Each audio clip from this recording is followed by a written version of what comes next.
Not just that. I was actually referring to where he was talking about when he was basically playing as the student, telling the story of Paul Revere doing the whole stutter and all. Oh yeah, the young, the little school gang of different animal actor characters, to a certain degree. Yeah, And they did Porky have was the their. one that stood out and eventually became the star. Well, he was the star for the company until Bugs and Daffy had their own cartoons or had their. Wow. And he said after that, Porky, can you hear me? And Mel Blanc's just like, Oh, speaking of voices, I don't know where to bring this up. You hear the voices too? you hear the voices. Before we came on to Oh, Mike, I can see you. You're live. I'm trying to get this to work. God damn it! It's Is just. that like a weird Inception tunnel-like thing going on? I know. Shush. I'm. I'm trying to get this to work. Shut up. Just let it continue. anyway, James, you know the English accent you do. The one that you tell me is so precious and so generic. Yes. So neutral, yes, the one that makes you go weak at the knees. Well, Sam was kind of doing this. I can't quite describe the accent, but let's just say it had the same impact. Sam, where's your camera, by the way? My camera's not working, so I'm just gonna be off screen on mic. Did you try unplugging and plugging it back in? Yeah, I tried, still nothing. So I'll see what I can do about that. But anyway, it's time to take things down a notch and chill out with Captain Smooth right here. If you want to leave a message and make me leave a chat, call 1-900-SEXY-1 because you'll find the sexiest voice on the sexiest line ever. Sorry, the Cinema Royale hotline is not active yet. No. Hold on, I need to call this number. Hello, sexy dude. Have my fucking babies. Sorry, but this guy's gotta stay single and gotta stay on the straight and narrow line. That's what you. Thanks for the That's call, what happens. though. You have yourself a Okay, so now I can I'll send it readjust forward this to That's what you. now. happens.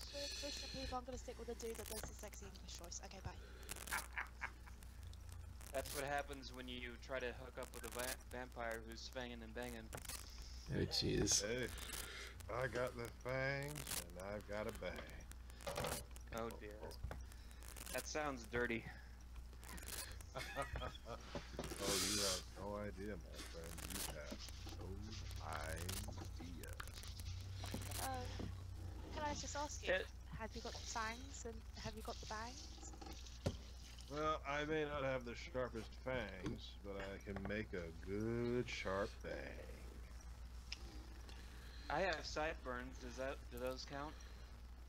Get the hell out of my sight. Don't insult me, boy. Well, you said bangs. No, bangs as in bangs. You know. Exactly. Or as we Brits like to say, having a shag. That's a nice little shag around here, don't we? That's what almost happened at the Dickens Fair last weekend. You know. Oh, cool, blimey, Mary Poppins. You don't want to deal with that Phil Mitchell if he's dead, and he's a royal toffee. Oh boy, has anyone actually read Mary Poppins here? I have read the second one because it's the one my library had at the time. Okay. I don't think I've even seen the film all the way through. I've seen snippets of whatever, but I don't have any living memory of actually sitting down and watching the whole film. Okay. For shame! Okay.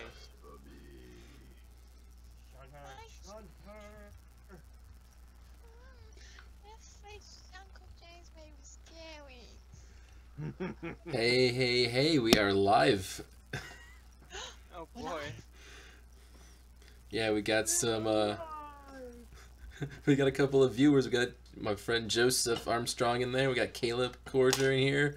Just some... Oh, where's the link at? Oh, I see it. Okay, here. YouTube.com/Mike Mixtape MMC what have you and whatnot. Hello everybody. I'm gonna go find this so I can keep track.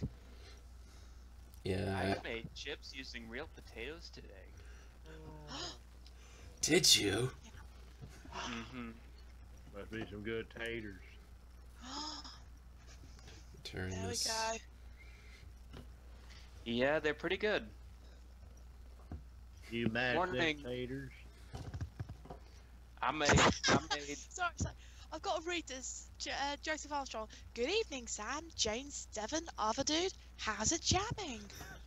They don't know Cody! What? Wait, And what? I think I'm Devon. Like, look, just because I'm a lady doesn't mean I'm automatically Devon. It's like... Yeah, this is, yes. So, ladies and gentlemen, welcome to the first ever live Cinema Royale episode. Yeah. Live and uncensored, where anything goes. Yes. And I mean anything. Anything Red, goes. hotter, and so uncut. Yeah. So yes, I'm Mike Mixtape, of course. You're on my channel watching my stream, but with me I've got my awesome film aficionados of awesomeness. We got James Sullivan, also known as Hamitude. Tonight's broadcast is brought to you by... Please, for the love of God, do not bring your children to shopping with you at 11 o'clock, ladies and gentlemen. It's way past their bedtime. Damn it. That's why they're crying. 11 o'clock at night.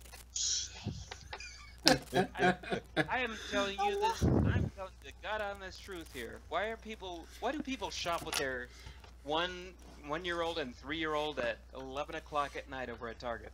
I love my workplace. I love my work. You leave one parent at home and the other one goes shopping. Exactly. It's like if the parents like, oh, stop screaming and crying and making a fuss. It's like, well, you've got them out of fucking bed, so and I can tell to play. I had to calm the situation down with and wave up the kids with my Santa hat and say, hey, don't worry, I work for Santa Claus. Have you been a good boy today? You know? And they thought, and that's why I got that cute little picture. The things we But do anyway. for money. Mm-hmm. Do you want to come sit my lap? Got a nice juicy candy cane for you. It's Would you like a nice, tasty candy cane? Rich kid, It's got a nice Christmas flavor. Mmm. Did I ski you out yet? and next to James Sullivan is our fellow female co-host Steph Felton. Hi everyone, I'm not Devon, by the way, as Joseph Armstrong tried to put out. And also, tonight's broadcast is brought to you by I'm a newbie, probably because people as a species are losing the ability to keep track of time. I'm a newbie, I do what a bloody well should, I'm a newbie, yeah. Never mind. It's 3:30 in the morning over here, something like that, and I've had hardly any sleep, tiny little power nap, so things might get crazy. It's gonna be crazy. It's gonna be a walk. Oh, Joe Armstrong uses real potatoes. Thank you. Good Lord, he's gonna go crazy. And below to my left is Cody Klusner. Happy non-denominational winter holiday, everybody, and happy birthday to Mike. Yeah, that's why Screw we're you. here. Merry Christmas. No, it's Merry Birthmas. Merry Birthmas, okay? Merry Birthmas, okay? Shut up. It's By just. the way, if anybody's watching this, if you guys want to wish Mike a happy birthday, pop it down in the comment section below. Hashtag Happy Birthmas. Very clever. Spread around like wildfire, you damn heathen. And the voice you hear is from South Jersey Sam himself. Hello, folks. I do not have a sponsorship with me today. However, I do have a very special guest. Please welcome the legendary, the insane Truman Capote. Ladies and gentlemen, it is wonderful to be here this evening. And first off, I wish to present Mr. Janik here with a wonderful happy birthday song. Happy birthday to you. I will get you too. You will read my books now. Truman Capote's the only author, motherfuckers. Thank you very much, Ruby Dog. Okay, thank you, Truman. You can go back in the corner now. You can't tell me what to do, you son of a bitch.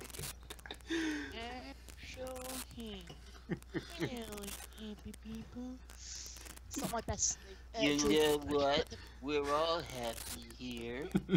Don't insult me, boy. I will come over there and get you. This is already becoming an impression off. I'll see you at the airport. I'll be there with bells and whistles, and I ain't talking St. Nick. I can't flip my cheek very well. Can you stop chopping and fat? Ladies and gentlemen, the Droopy Quartet. We wish you a Merry Droopmas. We wish you a Merry Droopmas. I wish you a Merry Christmas and a Happy New Year. That was Elmo or Gizmo? That was Elmo. This is Elmo. Elmo's on Cinema Royale. You're not Devin. Oh. Sorry. Oh man. Janet, don't go insulting me about being Devin. I'll have to sling your luck. I know, I deserve that. I deserve that. Yeah. Yes. Yes, folks. Yes, folks.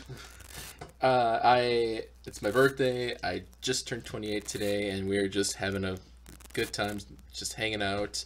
We're later on gonna talk about debating Disney movies, but I think as a warm up, we're gonna play Cards Against Humanity for a bit. Hooray. Oh, we're just gonna be some fun. I'm going to set this up so people in the live stream, you're gonna see a few things in the stream. By the way, the previous episode is uploaded with the Cinema Lounge. I just got that done today. I was busy with college, and I just had time today to do it. So, And on another note, I'm vlogging you guys right now, so Woo! oh, Sorry, time's up. Wrong answer. what did you My do? goodness. Sounds like a Dalek was trying to attack us. Just give me a. Oh, well, I didn't realise this, but we're actually doing the Cinema Royale podcast live. Yeah, so yeah, you guys are watching yeah. now, Okay. you're watching your fucking vlog. So, You know, if you hold the camera correctly, we'll be able to get the parallax effect and see if you can,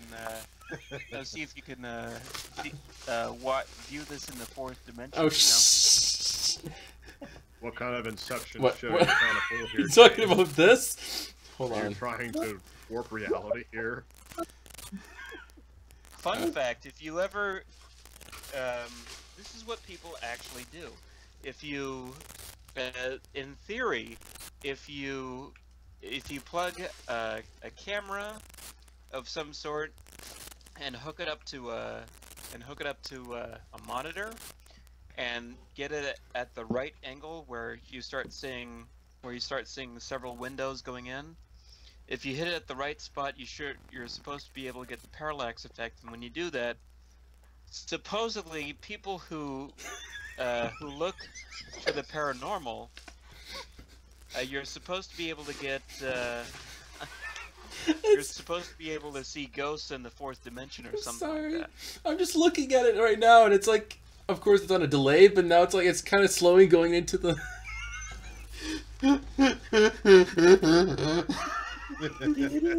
Don't worry, Joseph. All apologies are okay. Oh, there we go. There we go. I got it. I got it. You got it? It's You got it. it's slowly going into the. Okay. Our now, our stream is getting incepted. Oh, It's only a matter of time before it crashes and we all get the blue screen of death. God, no. Don't jinx it! Okay, I'm gonna stop. All right, so I totally I will mention this right now, and for those of you who are watching the live stream, you can really see me. Everyone in the Skype chat cannot see me, so if they're watching the stream, they can see my face and shit like that. But James has kindly went through my wish list on Amazon and bought me a gift. Ooh. Is it a unicorn mask?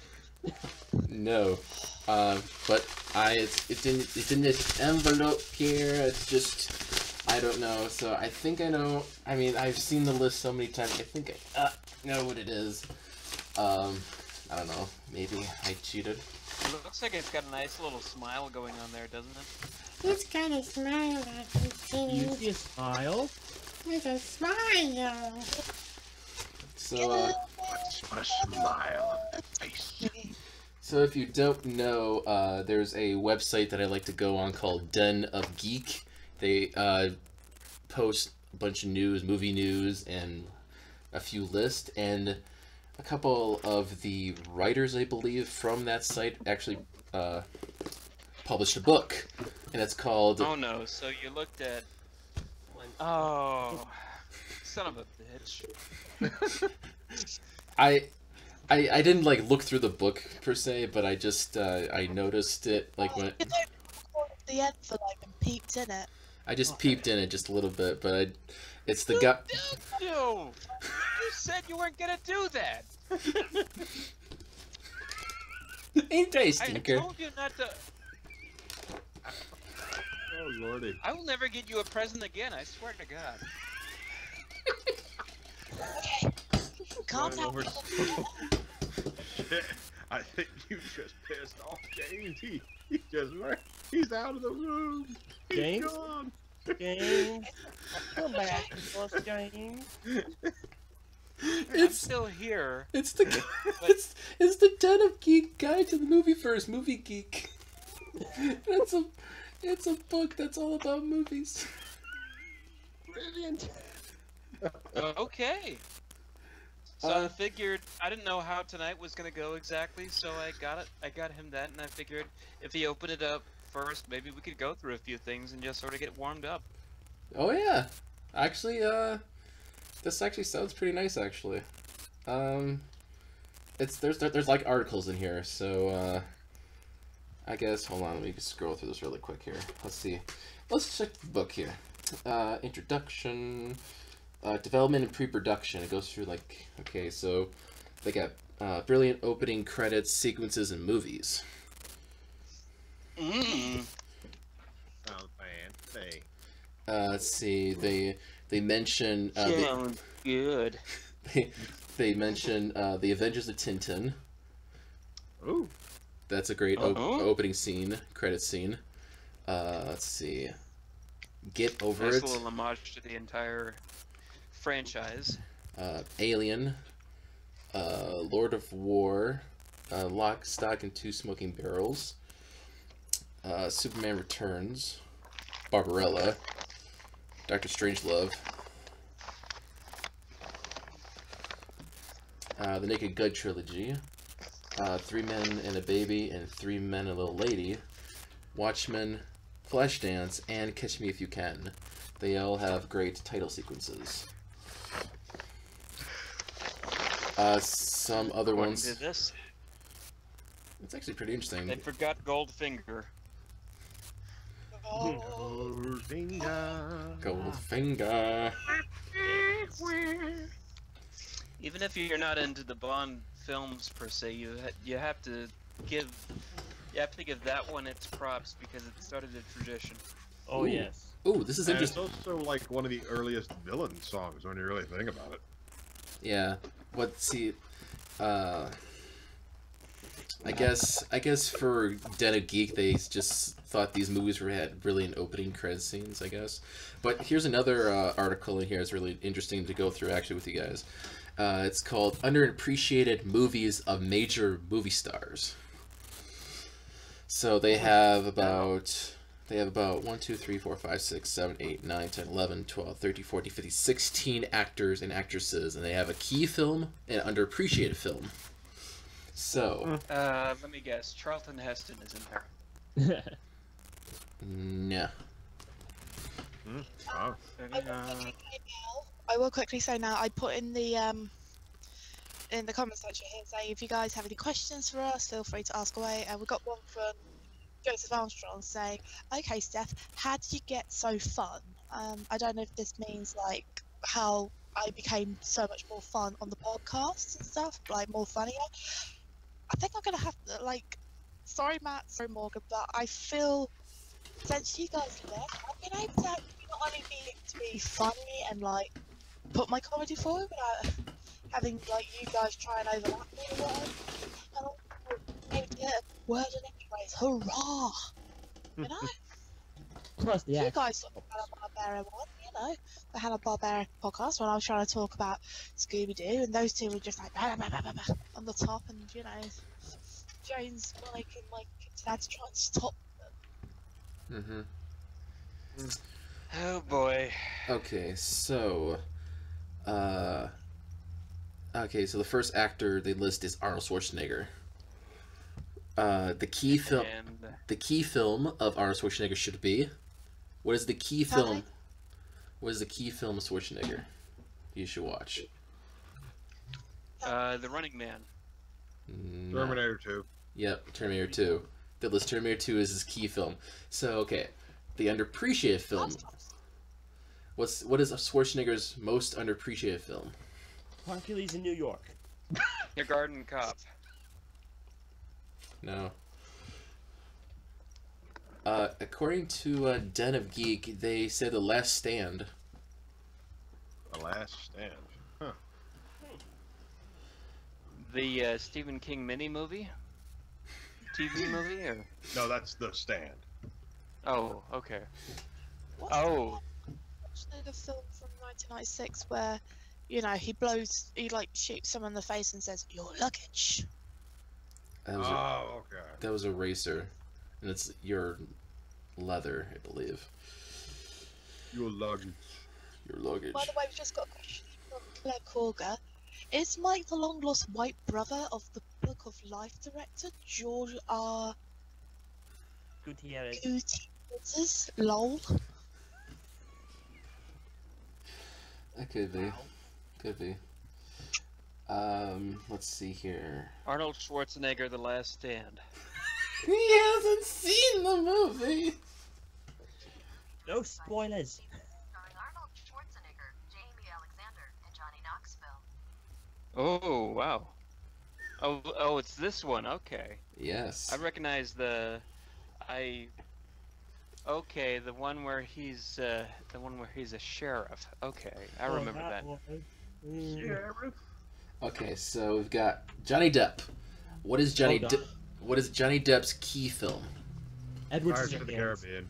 Edward Scissorhands. Pirates of the Caribbean. Alice yes. in Wonderland. Pirates of the Caribbean is his key film.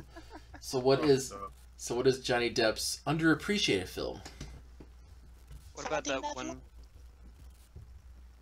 I'm gonna say it's Pirates of the Caribbean 5.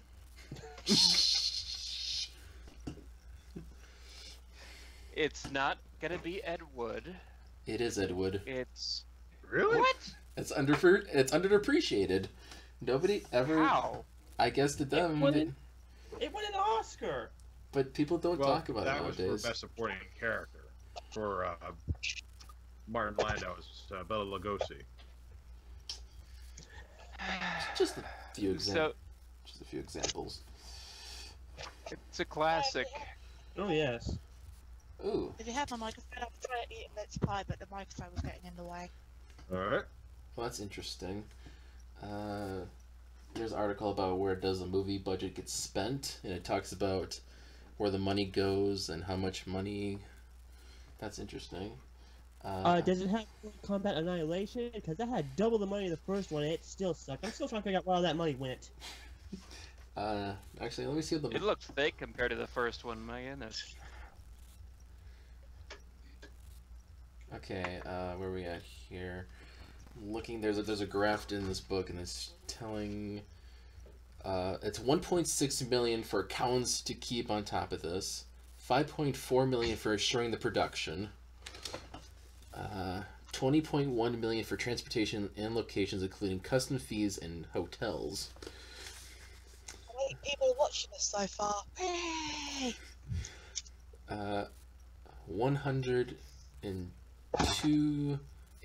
884,000 for walkie-talkies so everyone could talk to each other. 1.4 million. Jeez. 1.4 million for catering for the cast and crew. 7.3 million for other special effects. God. Hey, how much was catering again? Huh? How much was catering again? 1.4 million for the cast and crew. Oh yeah, I mean, This is what movie is this? No, this is just in general. For any movie. But For also, any I movie. It's got to be an Walkie- average. It's average, yeah, it's an average number for movies. Sorry, what was that stuff? like, shit ton of money for walkie-talkies. That's ridiculous. You could probably put somewhere like, oh, I don't know. You could probably get some out the box catalogue. 15, 20 quid. your Or even mic less. went out a little bit there. Even better, just have everybody go on their cell phone. Oh, I'm sorry. All the figures I was talking about was for the budget for the 2005 film Sahara, starring Matthew McConaughey. Oh, Okay, God. so that would make sense. Yes. Yeah, that would make sense now. Because I had to question the effects budget. I was like, this can't be right. Mm-hmm. Yeah, so it's interesting what the money goes into the budget. Let's see, there's 54,600,000 for creating a facial Be disease right back. special effects. There's $16,744 for prop skeletons. It goes on and on. I think it's interesting where the budget goes. I only thought for a moment you were going to say like $70 million on a facial spa treatment. No. Well, that's McConaughey now. I mean, Get a face build. well, here's the thing. Anyway, Here's the thing about Matthew McConaughey. They had to pay $8 million for him to star in the movie, Jesus. And another $2 million for him to buff up. and only $1.6 million for his co-star Penelope Cruz. That's highway robbery. God. Yeah, that's the bad thing. There's a whole Let's see. There's a whole article about how X-Men kickstarted the superhero boom. So without how X-Men, about we wouldn't have. I would say revamp for the superhero boom because it started with Superman and Batman back in the day. Now. mhm. I thought it was sugar spa. And also, Oh wait, that's Powerpuff Girls. and what about well, if you think 8 million is a paycheck, remember back in the day when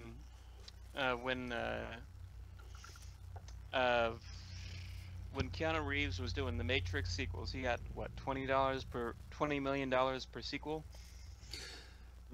I'm saying that it was $8 million as a fee to pay Matthew McConaughey to star in the movie. Exactly. Okay, just double checking. Exactly. Just- That's how much he okay, paid. okay. That's how much he got paid. Just checking. Let's see. There's an article about films you may not know were based on comic books. such as American Splendor, Road to Perdition, History of Violence. Known that. Heard about that. Others include When the Wind Blows, Time Cop, Men in Black, From Hell, Ghost World, Old Boy, Bulletproof Monk, 30 Days a Night, Wanted, Oblivion, and The Diary of a Teenage Girl. Oh, I knew about Bulletproof Monk, but... Oh, I know about Wanted. Read the comic book. A graphic novel, boys and girls, is so much better than that movie. That movie gave me a headache. I'm sorry. Yeah, could have been a lot worse. Do you guys want to answer some more questions? We've got 2 that's come in. Okay. Okay. Okay, so Joseph Armstrong asks, so everyone, what has been your favourite memory from this year? Joining Cinema Royale. Next. For me, it would be when I got together with James and a couple of other friends in Florida in August. Oh, yeah. Oh yeah, definitely. That was magic. Yeah, that was a lot of That fun. again this year. Oh, yeah. Start my singing business. The 2 nice holidays I got to go on. February I went to Eastbourne, which was very nice, and then I went to Norfolk in July for my birthday. Doing my first couple of gigs at the Denchi Club, that was pretty awesome. Doing lots of lovely care home gigs, especially the care home that I originally was with. Went to a burlesque festival. Yeah, just kind of did lots of lovely things. So, Nice. and actually being able to go to Leicester for the first time because my sister's there at uni, and Leicester's a really nice city. I mean, if I had to move to a city, I wouldn't mind moving to Leicester. So, I think in a way I've got a lot of little, a lot of tiny good memories. So, what about you, Mike? 2017 was a big year. I mean, us reaching to 100 episodes was a pretty killer thing. I mean, I've been doing the podcast for 4 going on 5 years, so it's been a thrill with you guys. Memory from this year when you and I got back together. You kind of cut off a little bit there. Back in January. One more. When she and Mike got back together for a bit. Oh, okay. She's saying. James lip read. Amazing. Yeah, We lost a lot better. First time around it was 3 weeks. This time, this time around it was like 7, coming up to our 8-month anniversary. So we did pretty well. yeah. And second question is from Club Korga. Can Jake Paul be on the podcast everyday bro? #joke. It's a joke. It's Cheeky bastard. cheeky bastard. Of Nobody course. asked me what my favorite moments were from this year. Oh, so sorry, James. What were your favourite moments from this year? Well, let's see. So far, the year's not completely done, but I will say this: having fun messing with all the kids at work with my Santa hat this particular season, telling them all I work for Santa Claus and they better watch themselves, which is true. I do work for Santa Claus. Their parents are right there. And let's see. The Florida trip was epic. We're doing it again next year. Yep. Pretty much booked. I so wished And what else? Oh yeah, as far as this podcast goes, if you waited 5 more seconds, I would have blown chunks on Drunk Royale. Just 5 more seconds. I know, it was so close. It's like, oh man. I blew chunks when I came off. I think that was it wasn't the first time I drunk cried. I'd done that a couple of times before, but it was actually the first time I've thrown up whilst drunk. And I remember my mum telling my aunt a couple of weeks later, because I was talking to my aunt about Drop Royale, and mum was like, "Oh yeah, I should stick with it." I was like, yeah, she's like, listen. I just want to quickly make two more great memories of mine. My first night out clubbing, even though it ended in disaster, I'm hoping to get back to it because I want to get back up on the horse. And two, getting to meet James's little nieces, the cuties that are Abigail nice. and Av. They're so sweet and adorable. Oh, they I so think they- precious. I think they were like, Oh yes. because it was like this woman who's talking to us through a phone and like she knows who we are.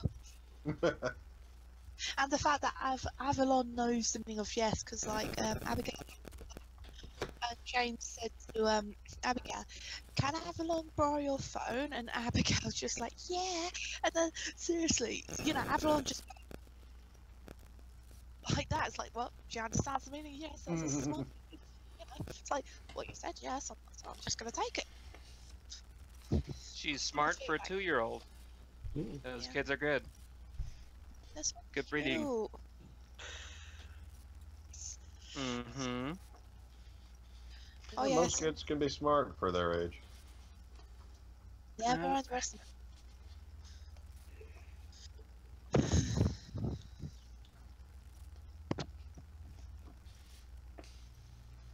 So yeah, shall we? Alright. I think we've got any more new questions at the moment, so if you can carry on. All right. See, this is an interesting book. Like, if you want to check this book out, it's available on Amazon. It's the Den of Geek Guide to the Movieverse, Movie Geek. It goes like there's like I said, there's sections. There's pre-production and development, production, I think post-production, and so forth. And it's just interesting how the articles they have in here for each little thing. Just kind of skimming through the book. It's really good stuff, actually. Steph, can I take this next question? Oh God.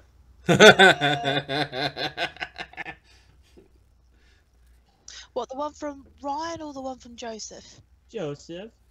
You can do Joseph, I'll do Ryan's. Okay. Joseph, I can I'm- take this actually. You were witness to the event.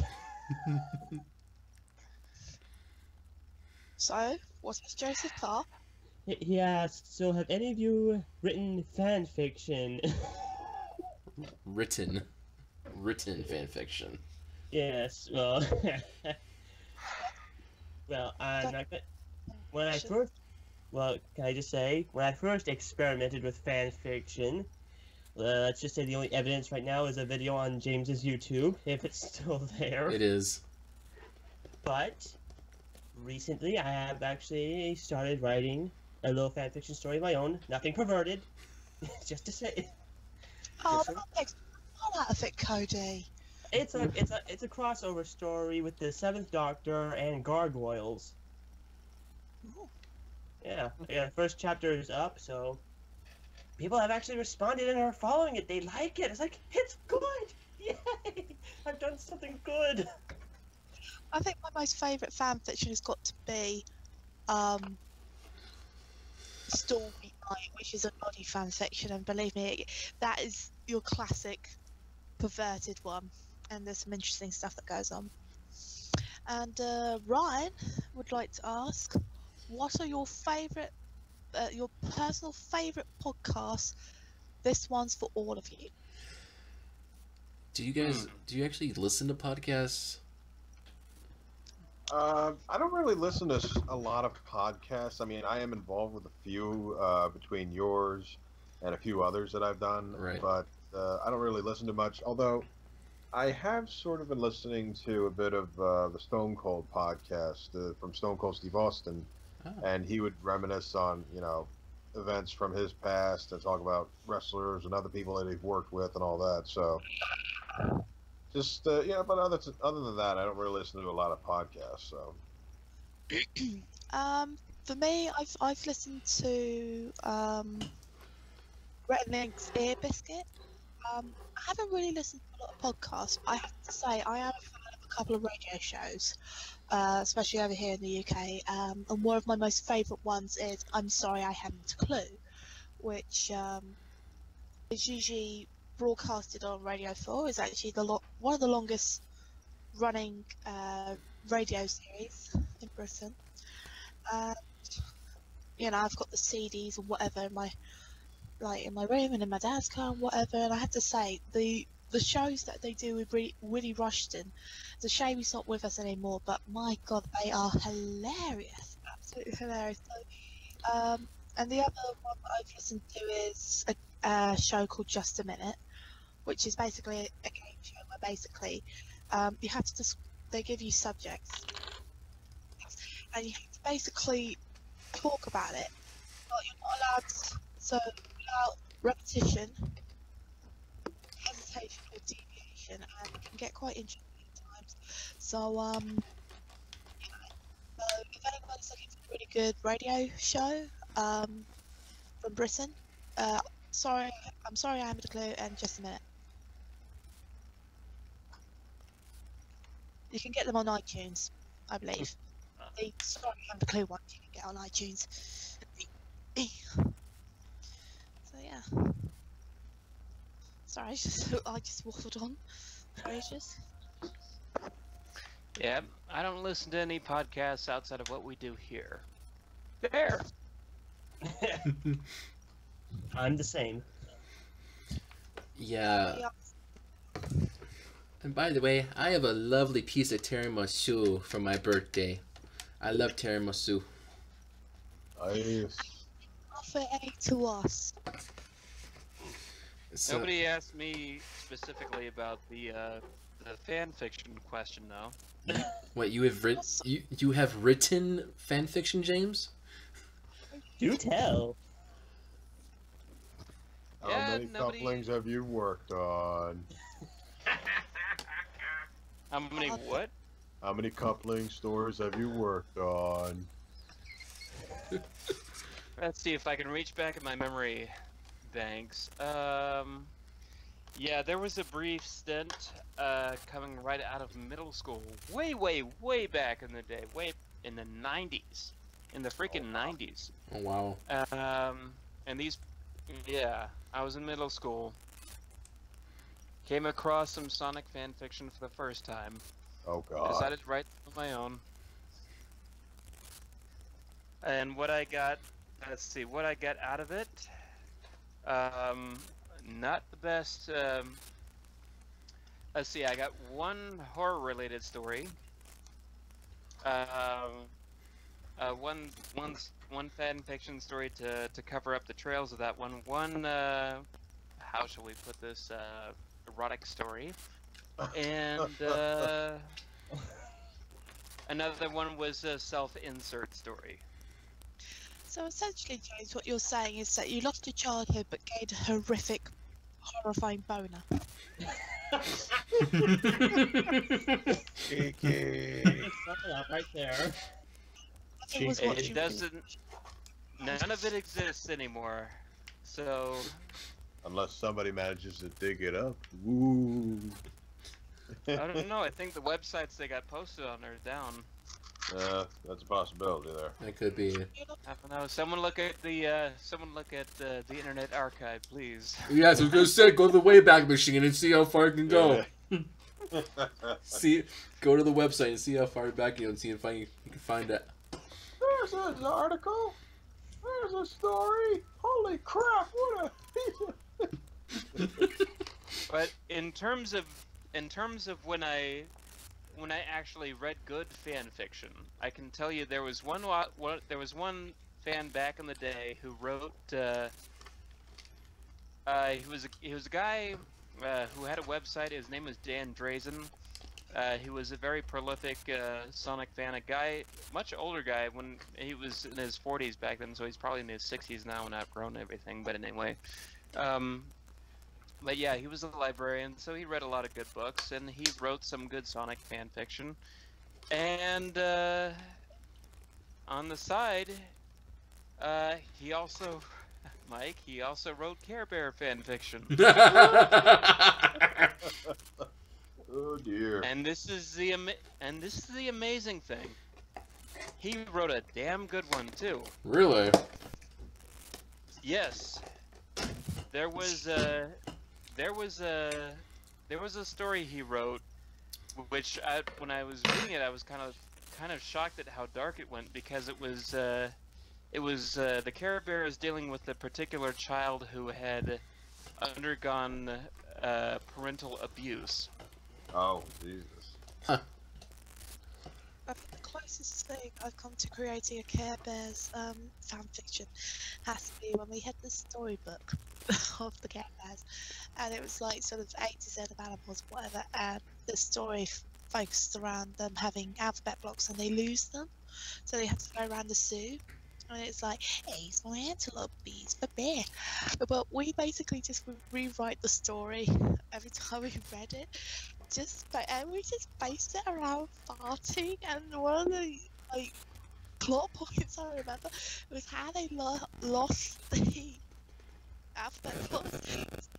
Granny Care Bear just did a massive fart and they all just flew off the clouds.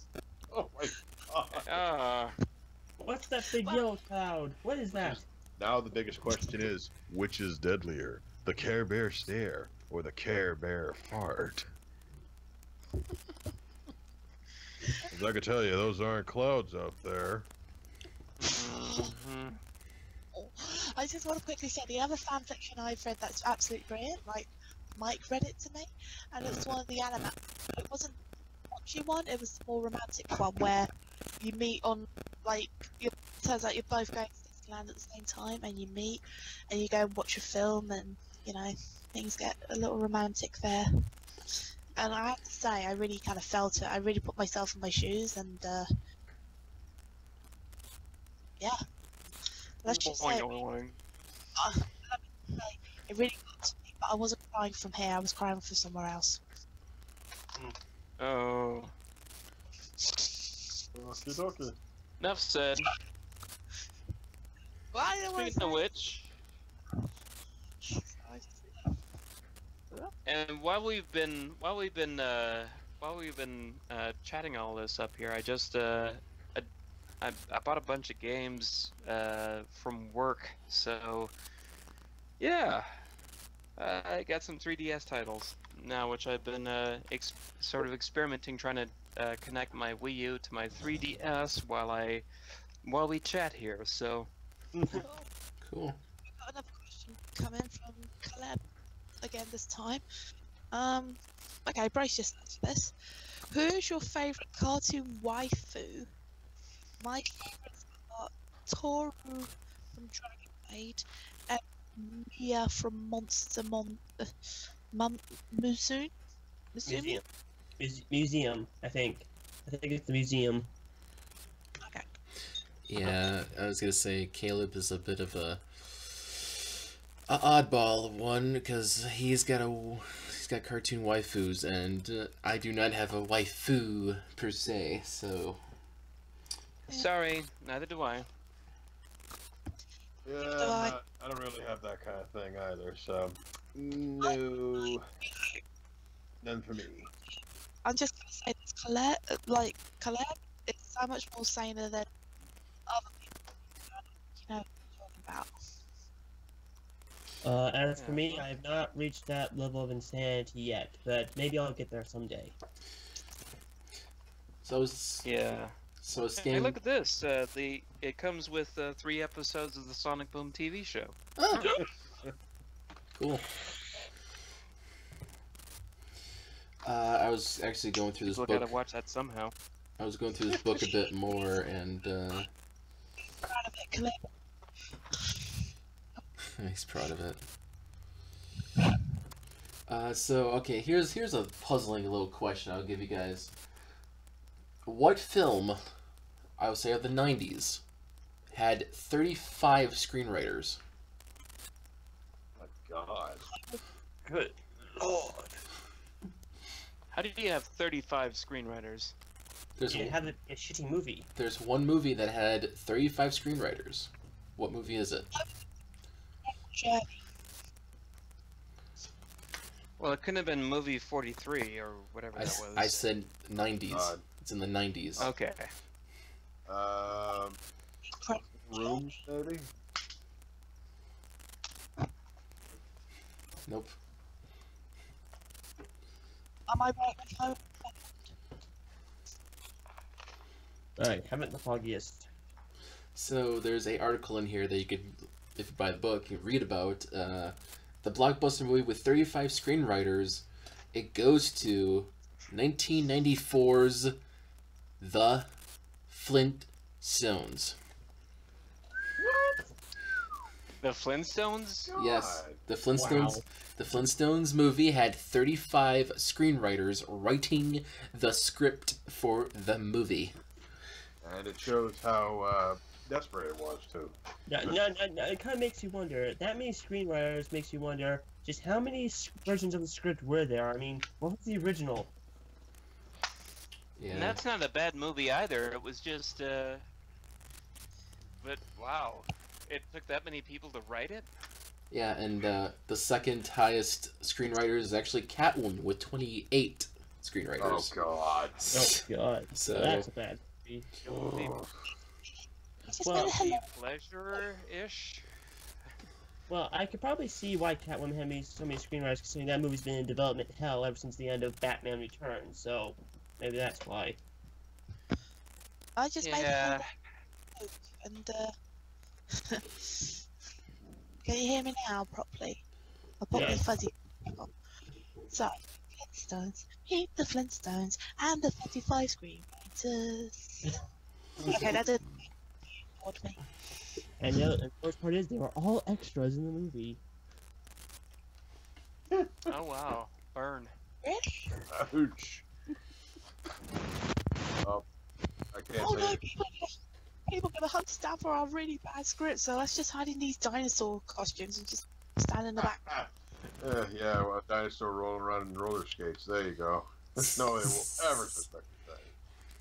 This is great. Say, do you think we can get extra roles on Jurassic Park? Oh, yeah, maybe as the victims. We have another question from Ryan.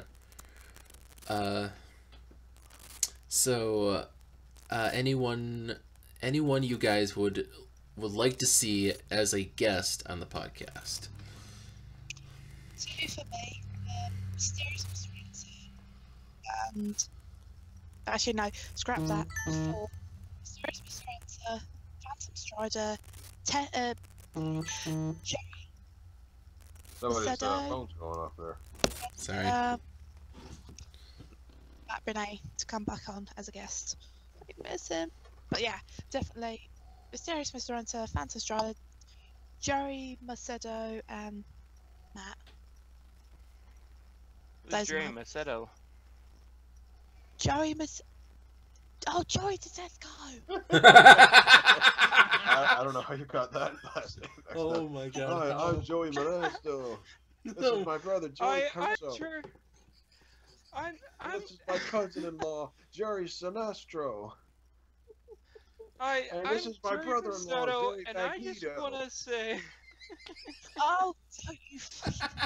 I'm sorry, Magneto.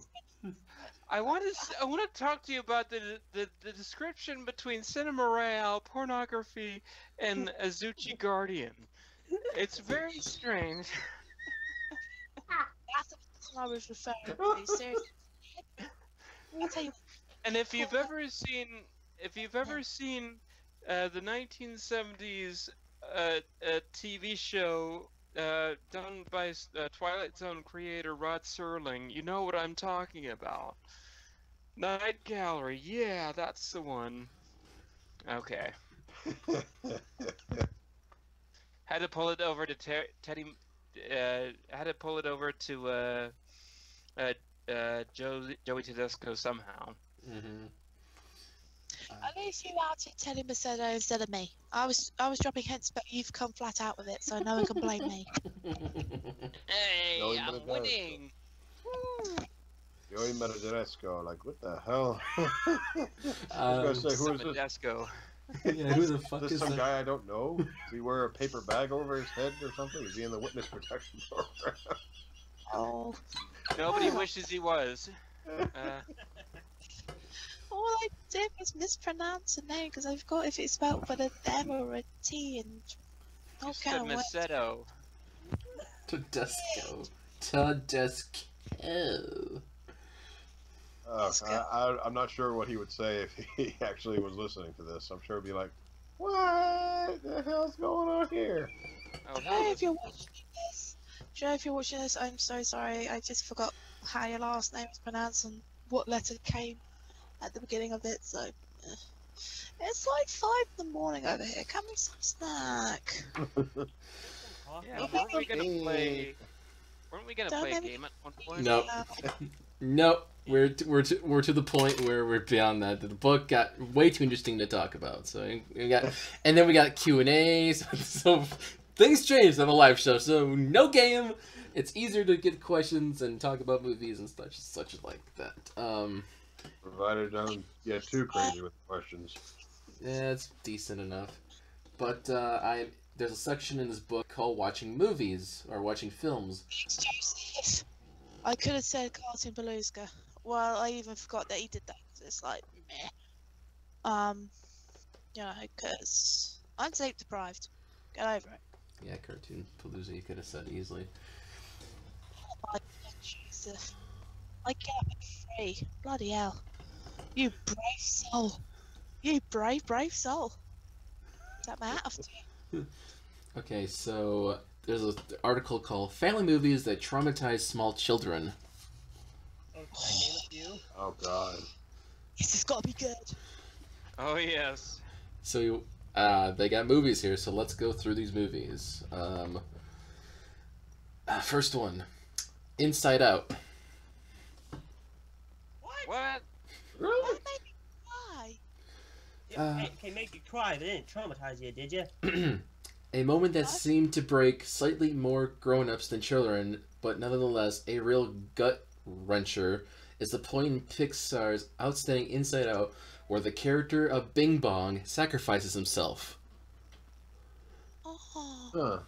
That was It a makes sad you movie. cry. It doesn't traumatize you for life. I mean, how often are you going to see giant pig, pink elephant, weird-looking dudes down the street and go, "Oh my God, no!" Take it to the moon for me. It's a sad moment, but it's not.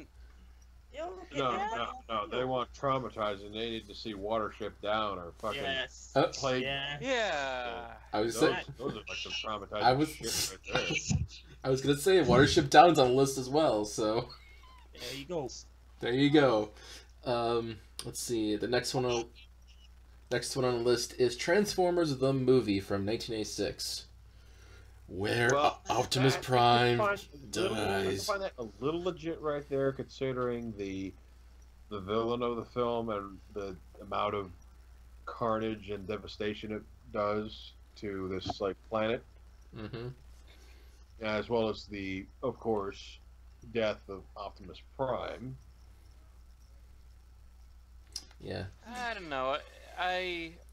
The way that I look at the way that I look with the way that I look at the death of Optimus Prime is, or the not even that. I should just say the movie in general. And I'm gonna be dead honest. I didn't really get into it. I got more into the soundtrack than anything. Mm-hmm. The movie is just the movie is just a sort of a fluff piece to sell toys with not and a bunch of action but not much payoff. I'm sorry, but I'm sorry to insult Transformers fans. I'm not trying to insult anybody, but that's legitimately how I think about the movie. There's not much to it. Honestly, you wouldn't be insulting the Transformers fans as much as Michael Bay has with the last few films. So Yeah. I'd say you are fine where you are right now. Oh, Top over Inside Out. Can I just get this out the way? Is Mhm. Dumbo on the list? Just so I can get out of the way. Is No. Dumbo on the list? No. Oh, Oh. No. I was looking forward to having a cry over Dumbo, because, I mean, that would traumatize kids, because, like, you know, with Mrs. Jumbo being taken away from Dumbo, like, Dumbo being taken away from his mum, because she was just trying to protect him, and a sweet moment where they're together, and, Mm-hmm. baby mine, Yeah. that scene, oh, it just gets me. okay. So let's work this list here. A child getting taken away from her mother is not traumatizing, but the death of an imaginary friend is. Okay, I see the logic here. I mean, Yeah, I mean, but death. I kind of call BS on that. So yeah. Let's see. They have. But baby Dumbo and his mum being together and like swinging in the trunk, and all the other baby animals get to be with their mum, but Dumbo doesn't because I know. everyone's a douchebag to Dumbo. I just feel like actually that scene is a little bit more effective to me as an adult. As a kid, I always just wanted to fast forward to the pink elephant sequence and watch that. That was the movie to me. What? Not the circus act with firefighter sequence where like the clowns are as firefighters. It's Same here. I never used to cry at that scene as a child. As an adult, my God, I'm still emotional over it now. I think the thing about that scene is when you see it as a child, you don't really think of it, you know, as much as anyone else would, because you're thinking, oh, it's just a little sentimental thing between animal characters here. But as you get older and as you experience things in life, especially with your own family, with people you grew up with and everything, there is that strong connection that you can really grasp as an adult and as a person that really understands really what the effect of that scene really is. So it's definitely a mindset. It's definitely the mindset that really travels into the situation. So Yeah, I prefer. There's a beautiful song of the cover. There was a beautiful cover of the song "Baby Mine" done by I forget what her name is, but it's a country singer. Alison Krauss. Alison Krauss is the. Oh, okay. Is the I know one who you're talking about. really does Because she did a couple other songs, including one for "Oh Brother Where Art Thou," I think. "Down to the River to Pray" for "Oh Brother Where Art Thou." The scene where they have the baptism and all that. So yeah, okay. Alright, You know well, what? I could definitely see her singing that song. All right, That's a let's You let's really move got on me with this list before we get before Steph here Buzzkill. has a heart attack.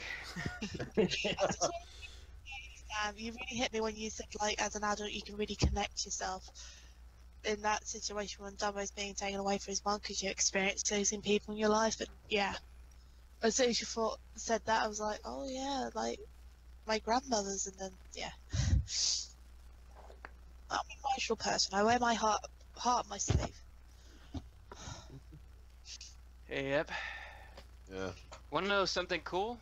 I can use my 3DS as a controller for Super Smash Brothers on the Wii U. I just found out.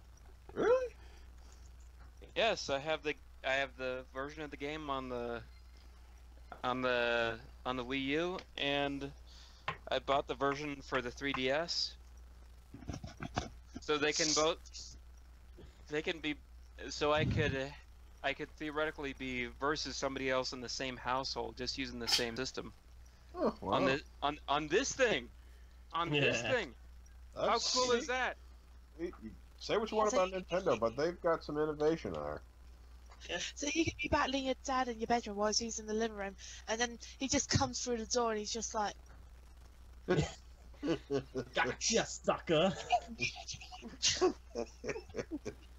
London, I don't know why. Sorry, Rick. Sorry, Daddy Sullivan, if you're watching. He's not watching. He's over over elsewhere. Actually, this controls this, only, so I can't really see myself here, but Ah, well, what the hell? It's still kind of freaking amazing. All right, Any James. any other films that traumatize kids? What? Okay, bring us down the list, Mike. What other movies are there about traumatizing children? Give me a sec here. James, what games did you get? Boy. Because Is there a question? Yes, Joseph is asking what games. Okay, so here is full disclosure. I took advantage of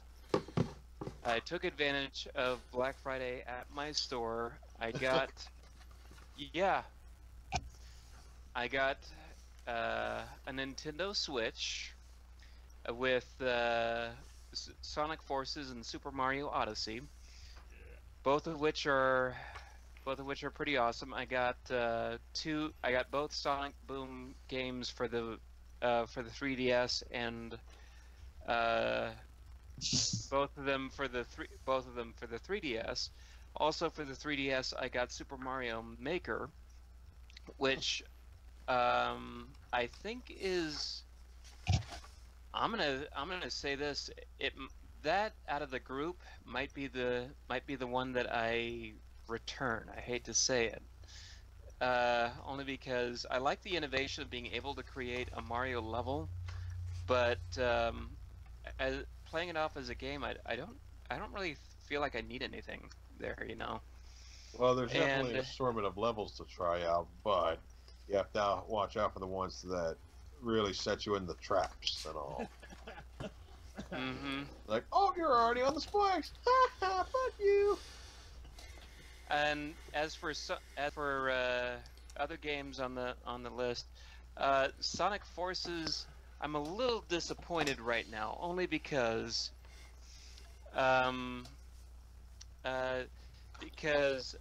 okay, so I didn't find out until after the fact that it only runs on the Switch at 30 FPS, 720p. Okay, so it's not full HD, so it's not 60 frames a second like so many games are nowadays. I don't care. It can still look great. It can still play well. And then I'm partway through the second level, and the game starts freaking lagging on me. The system starts choking. It's not catching up with itself. I'm going slow in a game where I'm supposed to be going fast. And even when I go really, really fast, sometimes I still fall for the old trap of, oh, if it's right off screen, it might just kill you. So I'm a little disappointed with that release. Mario Odyssey so far is proving to be the better game of the two. And I might get Breath of the Wild in the near future. Nice. So one thing I want to say before we carry on with that list of traumatizing things kids, I think, like, thinking about it, like when looking through, like, say the top 10, 11 scares of your childhood, top 10 top and things like that, and like videos where it says like the most creepiest kids program characters and whatever, I think the most scariest thing, no, we're not gonna go for this again. is something, well, no, I think the most scariest thing you could have in media is something that's not supposed to be scary, like Mr. Robbie, We can't hear you. Sorry. Yeah, you're kind of off there. Sorry, let me explain that again. Basically, the most scariest things that scare us in our childhood is things that aren't supposed to be scary. Things that are supposed to be like funny or romantic or whatever. Like, say for instance, Mr. Blobby from England. He's supposed to be a fun, happy, jolly guy and makes you laugh, but scares the crap out of everybody. The Bear on the Line sketch from Teletubbies. What was supposed to be an innocent about, you know, playing chase and whatever, scared many kids and traumatized them. And so I think, you know, if people are trying to be scary or whatever, yes, that can scare you, but I think in a way you can scare people by not trying to scare them. You get more of an effect. And also, on another note, Collab Morgan's got a question for you, Mike. What Cinema Talk interview in 2017 you feel most proud of?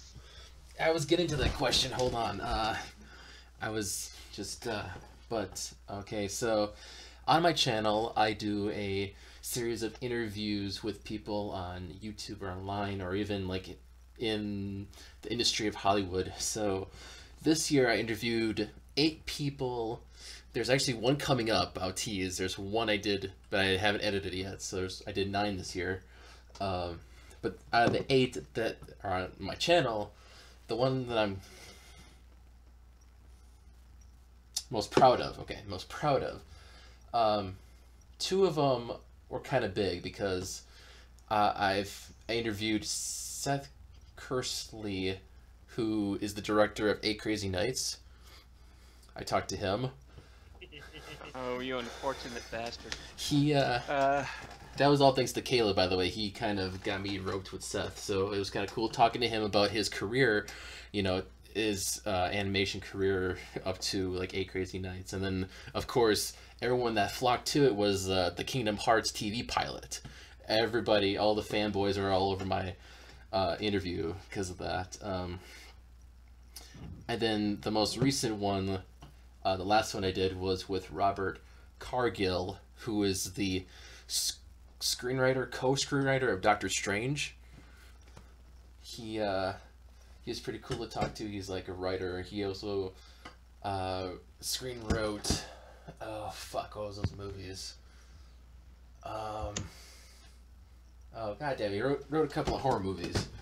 But it was kind of cool talking to a screenwriter, and he has his own podcast as well, and he loves the 80s, and we kind of bullshitted, and I actually got drunk at the end of that interview too, so it was yeah. So I mean, I also interviewed Joey. He was pretty cool, Joey Tedesco. So I don't know. There was a lot of interviews this year I did. Now hopefully next year I do a lot more interviews. Including myself. Really, Bill? Really, Bill? Oh, he's having microphone problems. Okay. Okay. All right. Technical difficulties. We got. I almost said We got technical difficulties. difficulties. We lost James. We have lost James. Oh wait. Are we good?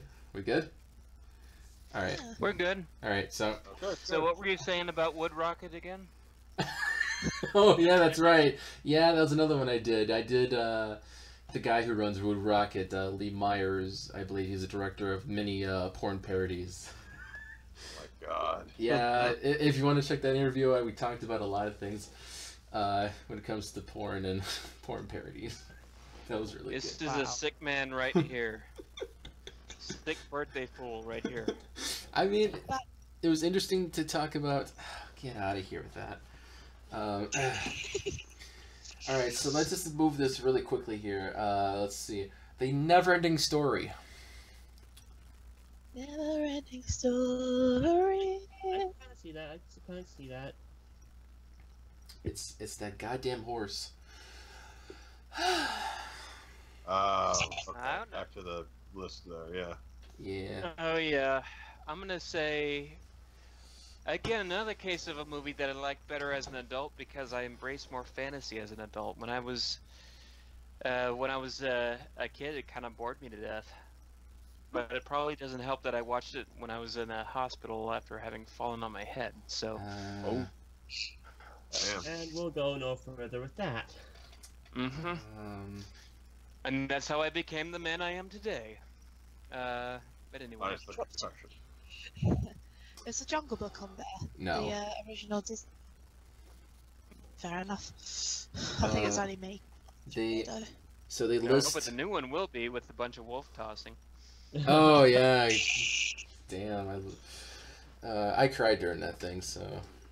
Oh, my hug. They list the Iron Giant on here.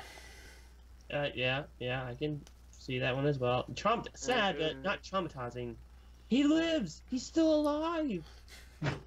I think it's also an averted more death. towards the giant where we see the other side of him that we didn't expect to see, where him becoming what people were afraid he was going to be, which was this War mechanized machine. Yeah. I thought that part was awesome as a kid. Or that's probably just me.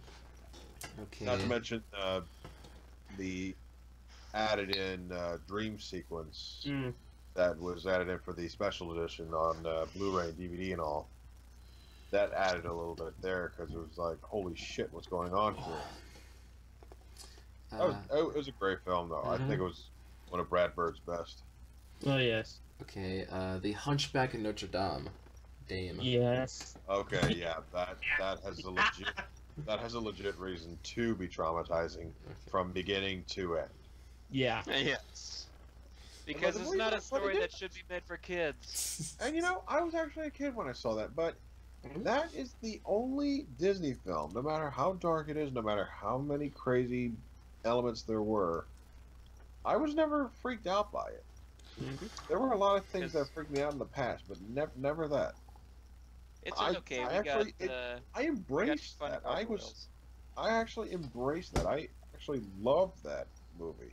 It was like one of my all-time favorites.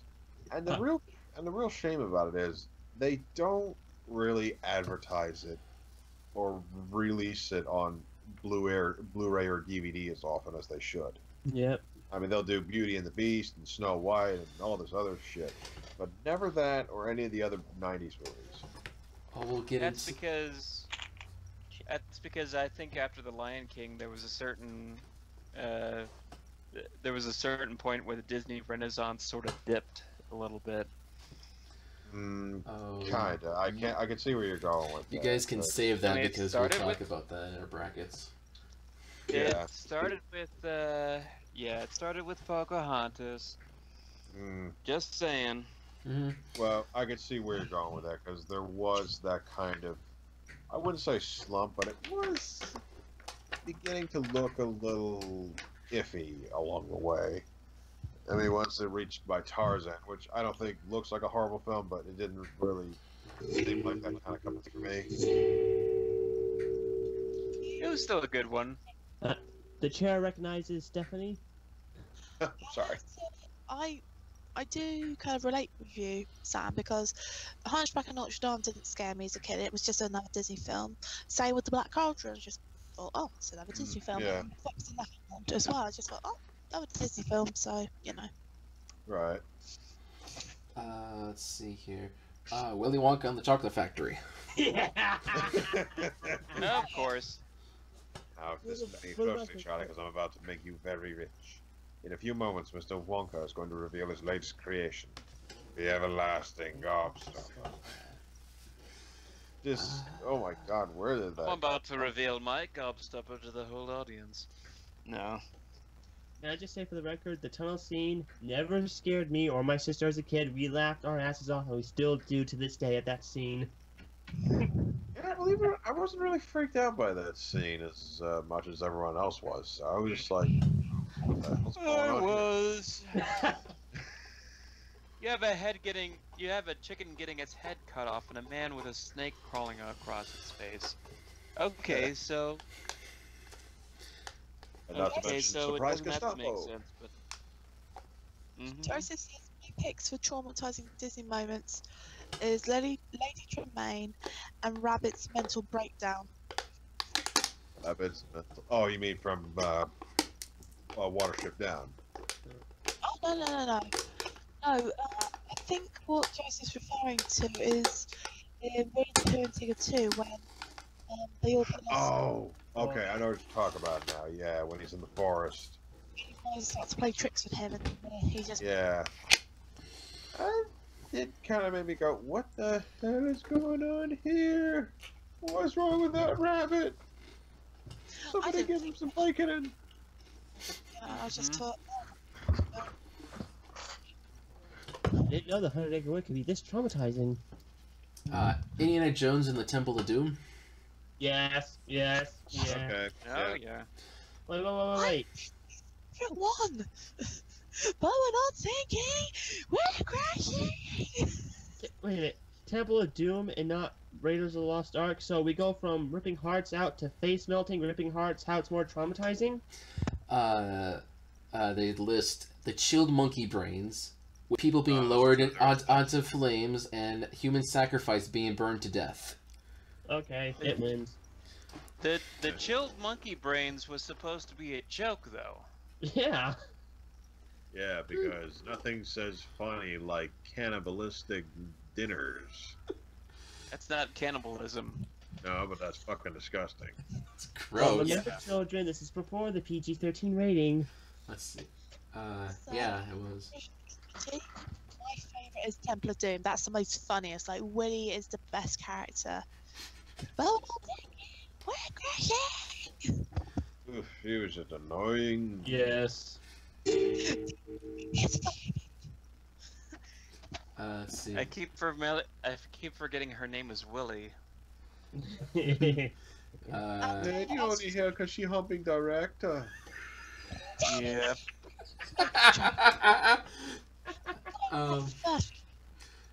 Yeah, so Watership Down we mentioned before as traumatizing. The last one they mentioned is, of course, Who Framed Roger Rabbit?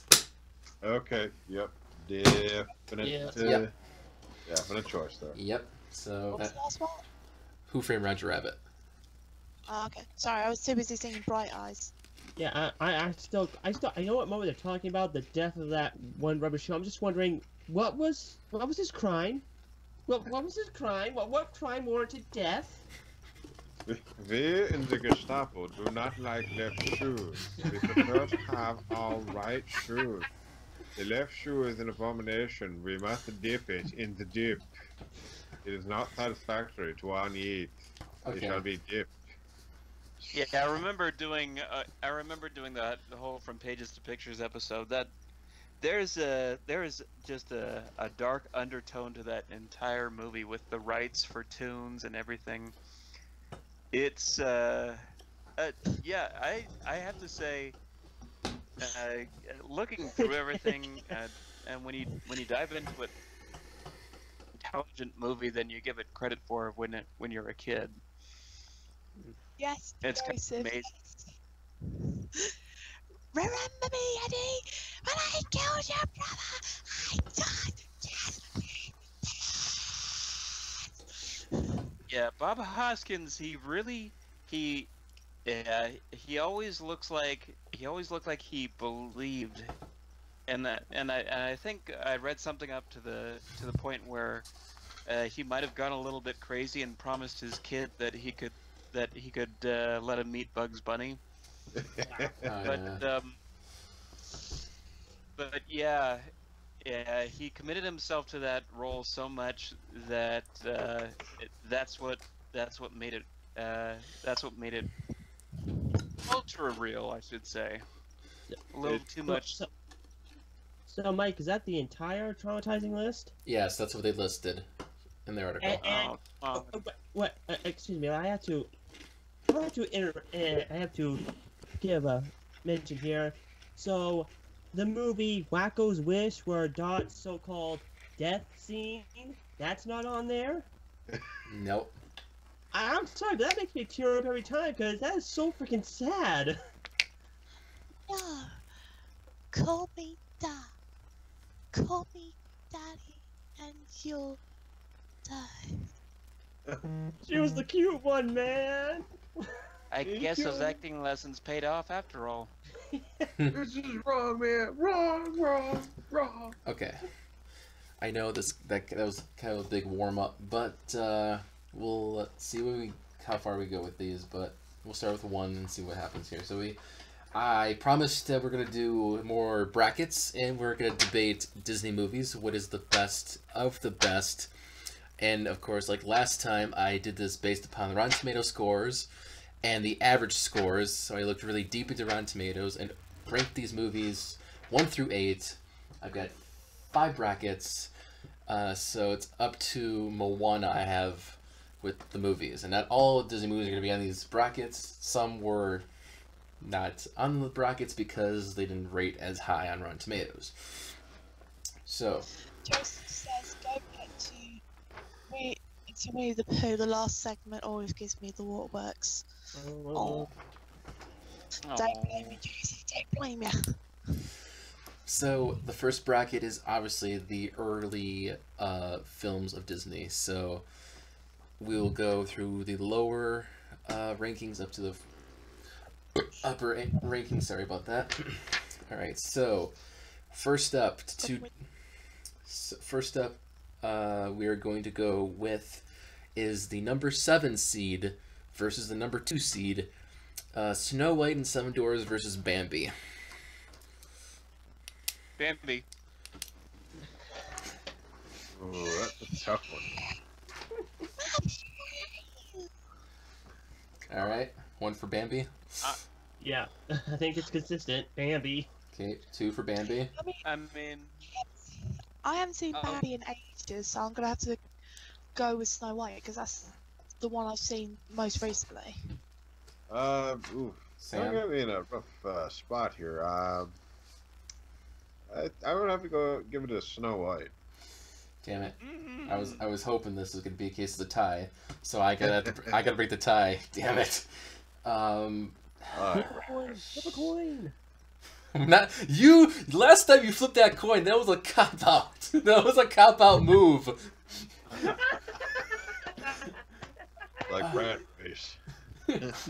So okay. I think Jaden's gonna get a coin. I was about to say I'll go and get a coin.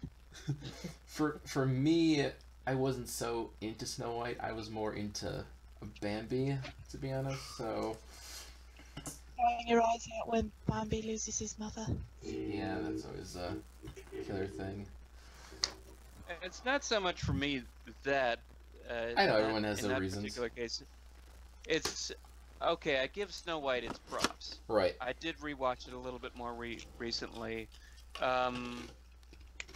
There's a lot that went into that movie, but I don't think as a story, it's all that strong, especially with the romance angle. Mm-hmm. That's what kills me about it. That's what really kills me about it is that she goes with a prince that she met at the beginning of the film, but she's actually got a better relationship. She's got a stronger relationship with the Seven Dwarfs. Coming this fall, 7 men and possibly 1 child and 1 woman in a small cottage in the woods. What will happen? Think about this for a moment. That's the one single most flaw about the entire film. Her voice. She's 14. How old is the prince? Okay. So they don't really know each other though. They don't have much in common. So it's not. Oh well. We're expected to believe that they went off and lived happily ever after this. I'm like, how are you just royalty? Is that why you're doing it? I found the very last bit a bit anticlimactic where they just stand on the hill and you just zoom into the castle. It's like you're not gonna go into the castle, whatever. It's just like. Mm-hmm. Yep. All right. It's So. not really a castle. It's an illusion created by the sun. With the case of Bambi, and I honestly think the book story is stronger, but you guys saw the episode. Right. Of course. But I think it's. Keep running. We got her, Jib. She's a good one. Good eating. We made it, Mother. Damn. Mother, where are you? I'm Mother, not sure if I not can, you. Littlefoot. Oh wait, wrong movie. Jesus. But what makes it more impressive is that they're able to tell not just a story that's well animated, but there's there's a statistic out there. Is that they actually counted the amount of dialogue that's in the film. It's less than 1,000 words. Does that include the songs? That includes the songs. Damn. So they don't do much talking in the film. We have surpassed the amount of talking in this one particular podcast than they do in the entire movie, and it's still effective in telling you a story. So that's why I think it wins. Mm-hmm. Good argument. Next one is the number 6 seed versus the number 3 seed is Dumbo versus Sleeping Beauty. Oh boy. I haven't Don't seen you mean don't you mean the 3 good fairies versus Dumbo? Because that's basically what that movie is.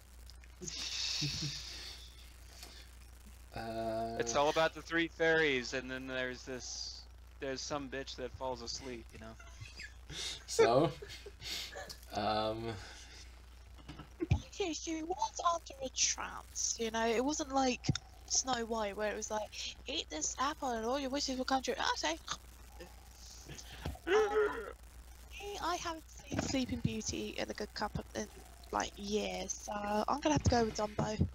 I had such a good cry session, and Mike will vouch for me. I ugly cry, but I'm proud of it. yeah. Mm-hmm. Yeah. One for Dumbo. And this is why Pink Elephants and Dumbo, because you need a fucking break from all the crying and all the sadness. Mm-hmm. I'd also like to address the implications of the movie with the pink elephant scene, and this is why I think it's so ballsy. Not just for being a trip, but you have 2 characters get innocently drunk, and then they wake up next to each other. Oh, God damn it, what did we do last night? Is that the Wait a premise of... minute, is that your trunk? Dumbo, don't look out. I think we're in a tree. How? What? Watch 2-month anniversary film. I just put a quote today. Don't look down, but I think we're in a tree. Yeah, I have so many questions now. It's can you feel the love tonight territory now. So you vote Dumbo, James? Yeah. Okay. If only for Baby Mine and the pink elephant sequence. Okay. The crows. We don't They're talk okay. about pros. We don't talk about the pros. But did you ever see it enough? Why? Baby mine, dry your eyes. Let your eyes sparkle and shine. Never a tear, baby of mine. Somebody Yeah, get this allow me woman a to- recording I contract. would have to bring out a lighter. Cody?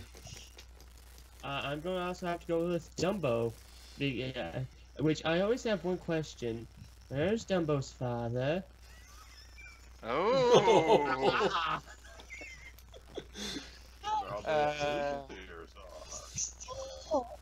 Yeah, but yeah, stork. But when you see all the other storks dropping off their babies, there's always a mother and a father to go with them.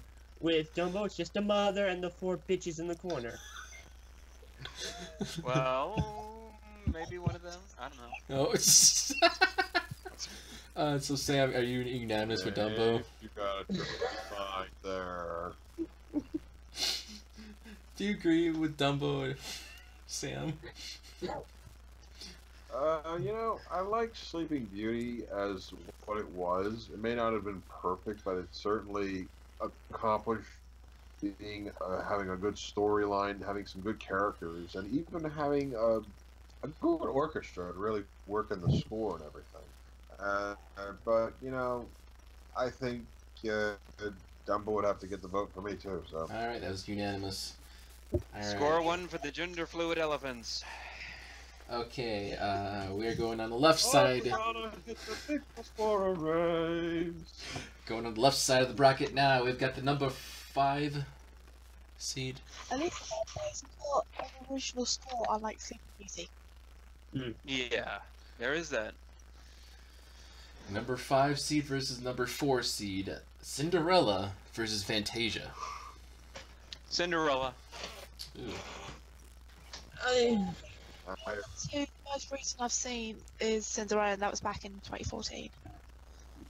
Cinderella, Cinderella, night and day, Cinderella. Hello, my name is Gus, and I have such a mouse, and then once upon a time I got killed, and he was absolutely absolutely heartbroken. That wasn't Gus. That sounded more like Prince Philip. What do you people do? You're a podcast. I have no idea. I had to tell you, just that young lady there from Pennsylvania. She's got a terrific pair of knocks. The other one, not so nice. My God, Liz, can we take her? No, she's got a terrific pair of knocks. No, Philip, you've got to leave her there. Oh, come on, Liz, light him up. Don't you tell me to light it up. Damn. Anyway, I'll come and visit you in Pennsylvania and have a go at your traffic talks. Liz. Okay. Okay. What the heck was all that? I'm sorry. Because I was trying to think Gus and it was coming out more like Prince Philip. Okay. So 2 for Cinderella. Really, over there. 2 for Cinderella. A dream is a wish your heart makes when you're fast asleep. Sorry. Cody and Sam, what are your picks? Well, personally, I'm gonna go with Fantasia, because even though that was not a movie I could understand as a kid, because you literally couldn't. The only thing that struck me about that is that the VHS was in its all black plastic case, and you never saw one of those before. It was intriguing. But, watching Fantasia as an adult, I can really appreciate the animation, especially the music. Night on Bald Mountain is my personal favorite. But you forget Night on Disco Mountain, which surpassed it. Nice.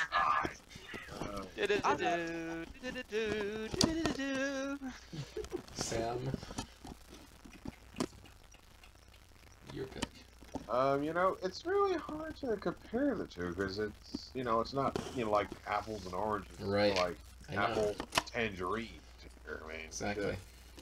But in a way, they're both unique on their own. I mean, Cinderella was like the like the return to the princess films after the package film era, and Fantasia was the start of said package film era. So, I mean, in a way, both had their own sense of fantasy, but Fantasia had a little more to it. So, as much as I like the Cinderella story, I feel like I prefer Fantasia a little. It takes a while. It takes a bit of time, but you really appreciate it as it goes on. Yeah, and that's another tiebreaker. So I will agree with that, because with Fantasia, it's more about the animation, how it syncs up to the music, and one of my favorite sequences in the movie is the Sorcerer's Apprentice with Mickey Mouse. So. Right. It does have the Night on Bald Mountain. And that too. I've always given it that much, but Well, not just that, but I also like the sequence involving the centaurs and the Pegasi, and even with the attack of Zeus and everything. That sequence was one of my personal favorites of the segment, especially with the music playing. well, that's kind of frolicky, and I can see why you could get into that. Well, let us not forget, this movie also gave us the first animated Disney boobies. Yep. Oh my God, women have nipples. My childhood is ruined. Okay, so we're up to our last How did Disney make boobs scary? Okay, so They're naked. we've got our number 1 seed versus our number 8 seed. Pinocchio versus Lady and the Tramp. Hmm. Oh, okay. That's That was the most recent one I saw, and also it was released in the year my dad was born. So, and I watched it with Mikey, and I never thought I would tear up at the doggies howling, sort of whimpering their song. Mm-hmm. Lady and the Tramp is actually one of their okay. I didn't get to do too much of a spiel with Cinderella. I know that I sort of gave Snow White the kick a little bit for a lack of a romance, Right. or a proper romance. Cinderella does have a little bit of the same sort of thing going on there. You know, they don't really know each other that much, but Right. they're like, so this love. It's not really that. The movie's not really about them. Because it's also about the mice, quite frankly. And also, Yeah. Cinderella didn't originally want a prince. She just wanted a night off with a nice frock and some shoes. And the prince saw That it, too. said, "Get me some of that." Mm-hmm.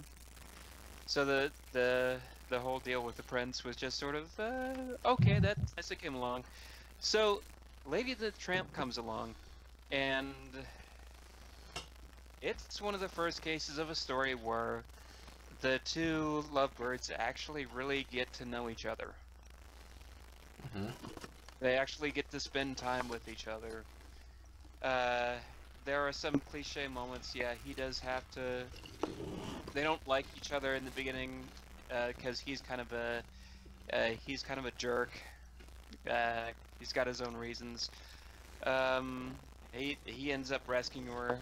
Oh, she's got to be rescued. Okay. The rest of the movie plays off nice, and it's a very nice case of an opposites attract type of story. Now, Basically, I'm seeing with a scary rat trying to like attack the baby and give it rabies. mhm. Yeah, I almost forgot about that.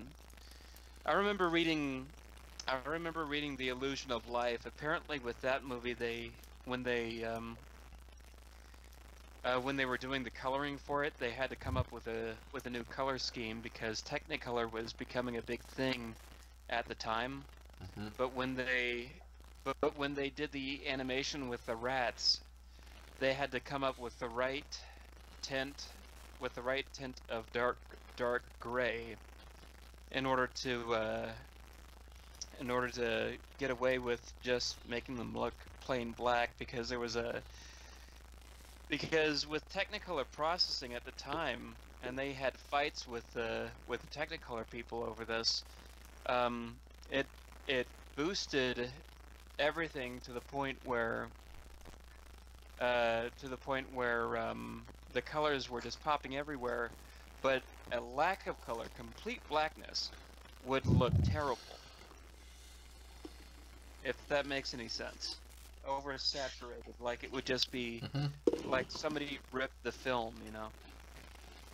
I have to say, Lady and Puppy, I think that's why I properly learned how to do my cute little puppy howls. Yeah. To an example of my impression? I don't see why not.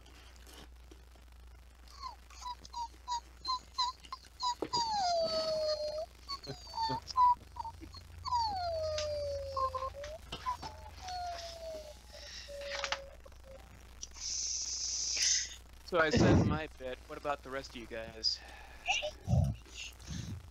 Well, so I do think that Lady and the Tramp is a good, love story, better than what Disney's done before with their princesses. I'm going to side with Pinocchio on this one.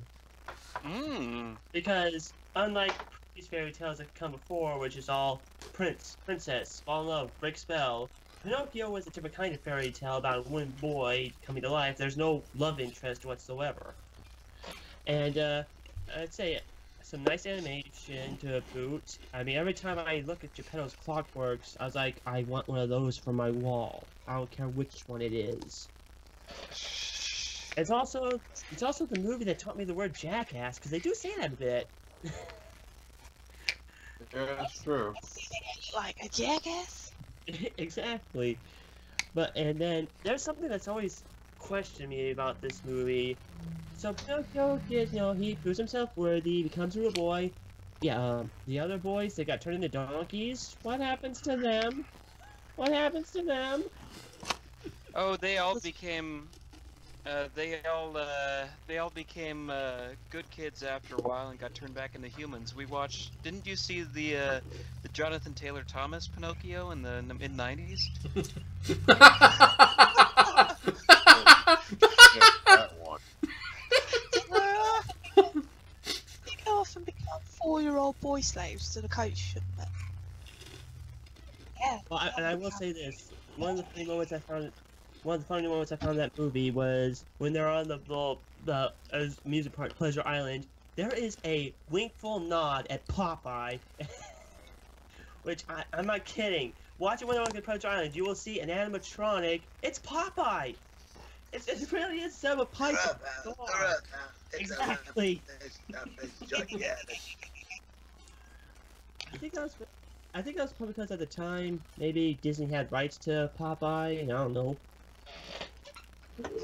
Nah, I think they just hired a voice actor along because they even had Mel Blanc voicing vocal effects for Gideon. Ah. And then of course you have one of the most endearing characters in Disney, Jiminy Cricket. Yes, the character from the book who got squashed upon arrival became a conscience. Yep. Right. Sam, your choice. Oh, and if you want to know what happened to the kids, if you really want to know what happened to the kids according to the story, oh, do tell. They all got worked to death as donkeys. And then turned into drums.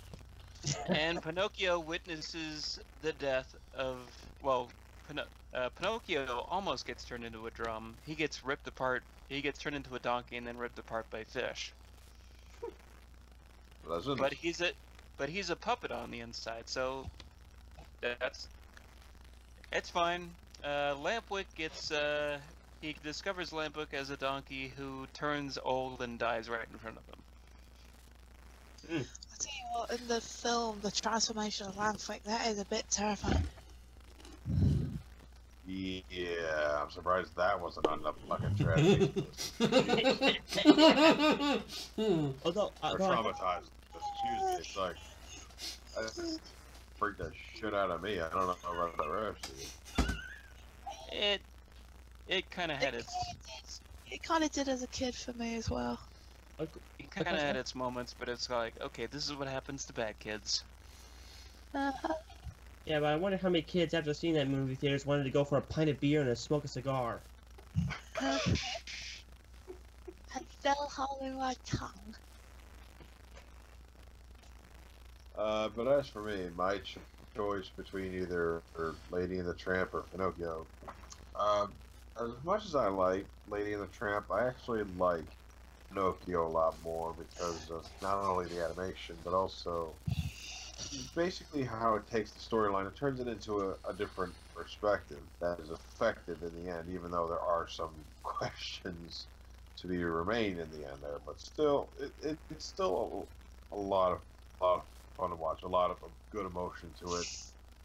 It's that kind of feel-good movie you have to enjoy too. So even if there are some deeply disturbing moments. Yes. And it gave us Figaro. Yeah, yes. Yep. Il Figaro. It gave us Minnie's cat. Yeah.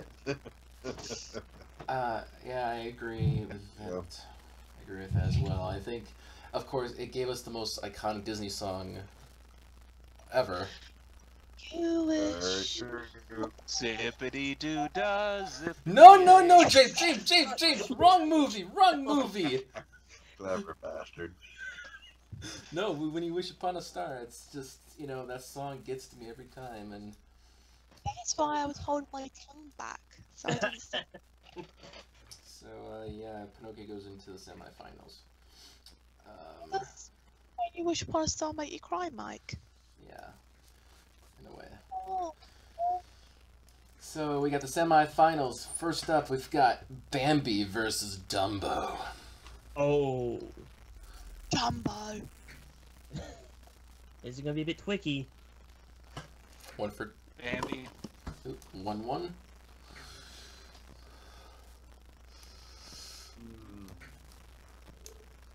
My vote would have to be Dumbo. 2-1. Cody. Oh. I'm gonna say Bambi because unlike Dumbo, Bambi kicks more ass in the end. That is true. Yeah, it is actually. The fight with Rano is pretty epic. Yeah, I have to say, yeah, it's true, and it's for me that freaking death of Bambi's mother got me way too much as a kid. Like I was just crying like a baby in a crab. Oh, Mike. I'm a sensitive, emotional guy. Okay. Okay, so. Steve. Then you would discover the Lion King, and then that was it. Yeah. The next one in the semifinals is Pinocchio versus Fantasia. That's a toughie. Let's go Pinocchio. This is hard. I mean the quarterfinals. Because you're talking about the two selections I didn't select. So exactly. But, exactly. That's that, man. Apples and tangerines there. Yeah, it's gonna. Oh, definite apples and tangerines. I don't know. I'm gonna have to think about this. Okay. Somebody else want to go? I'm gonna say Pinocchio. Okay. One Pinocchio. I say Pinocchio. Okay. Okay. I didn't hear It's it. a tough thing. It's like Queen I said. Hot said Pinocchio. It's like I said, very tough.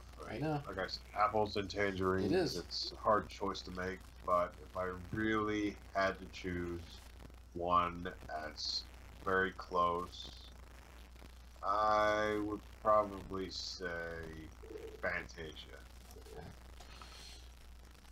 James, it is up to you now. It's true.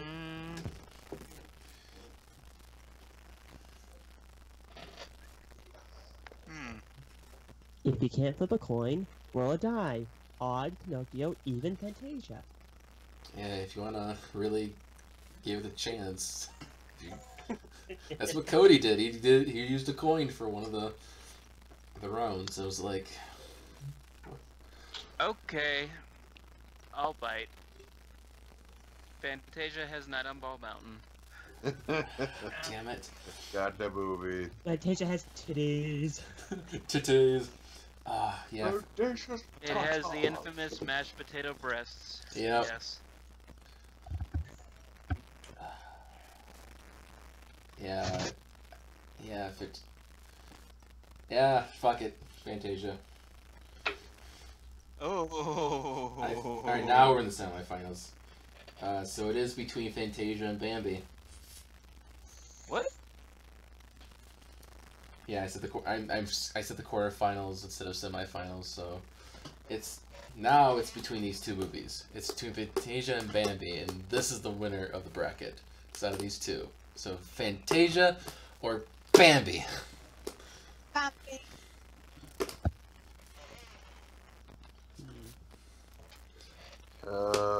Call again.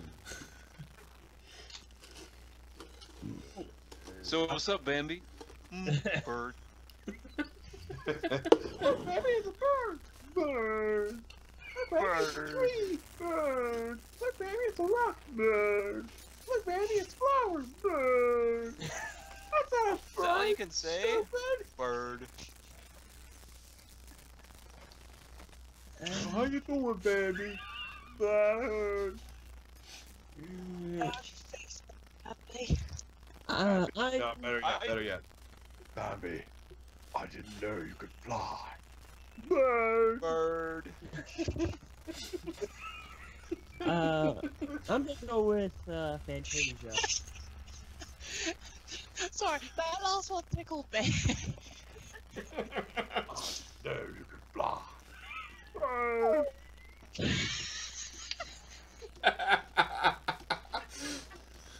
Well, I guess that's, the end. So, James and Sam, what are you choosing?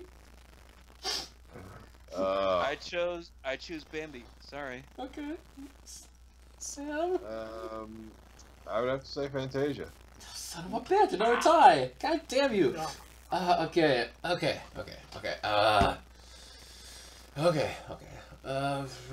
Fantasia versus Bambi, let's see. I got the emotional connection to Bambi. And I relate most to Thumper in that movie. Damn it. There it is. Bambi's the winner. Oh, I'll take that. Oh, shit, yeah. Bambi is one of the greatest Disney movies of the early Disney years. Now let's all go bang our cousins.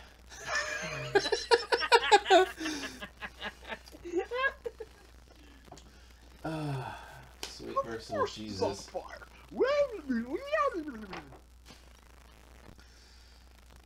Okay. Okay. Good night, Joseph. Steph, where'd you... Ah.